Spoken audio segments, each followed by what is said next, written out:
So good evening, sir. This is John Paul Arsacorjes from BSIT 3K, and this is my PowerPoint presentation on Laravel. So let's proceed. Blade templating in Laravel. Uh, Simplifying web development with. Uh, so let's answer the module. Base mo.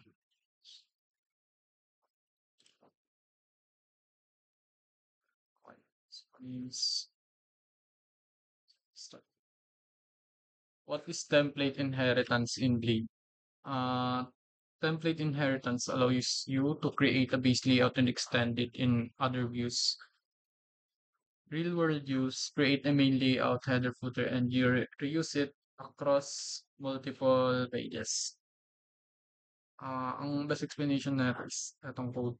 So, halimbawa, yung header, tas footer, pwede nating ilagay sa isang layout, tas gamitin sa lahat ng page para hindi na paulit-ulit na magsulat. So, explanation niya. So sections and yields manage different contents areas in a template. How it works at section name defines a content block. At yields name outputs it in the layout. So sa layout, yung yield parang placeholder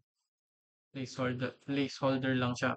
Sa page, ilalagay mo yung section para malagyan yung placeholder.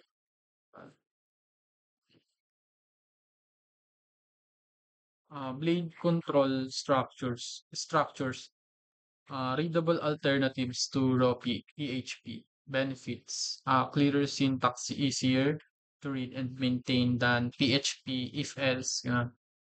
And if, mga ganun. Sa Blade kasi, pwede gumamit nung if, for, at, ano yung isa? For each. Mas madaling basahin kaysa sa PHP.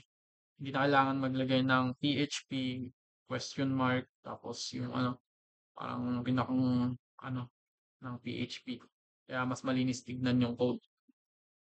So next is the, ano naman tawag dyan, parang open and close brackets syntax. Output variables in the view automatically escapes HTML to prevent XSS attacks.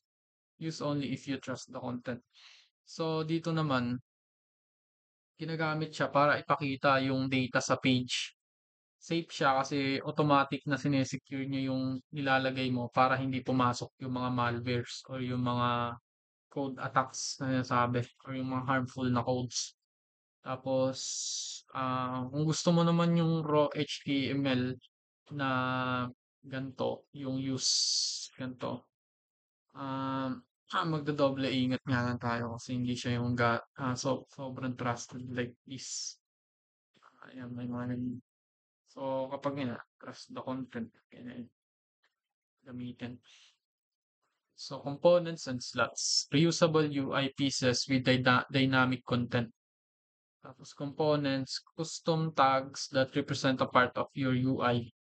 Allows passing content into components. So, ano siya, yung components is reusable part siya ng website. Tulad ng alert box o card. Slots naman yung pwede mong ilagay na content sa loob ng component. Kaya pwede mo siyang gamitin sa iba't ibang parts ng UI, iba't ibang pages na iba-iba yung laman sa UI. So in summary, template inheritance, reuse layouts, kumbaga pagre-reuse ng layouts, na-explain ko kanina. The sections and guilds manage content areas. So, mas napapadaling palitan yung contents sa pages. So, sa control structures naman, cleaner, readable code. So, malinis, madaling basahin yung code. So, safe variable output, safe na output ng data. So, sa components and slots, reusable UI elements.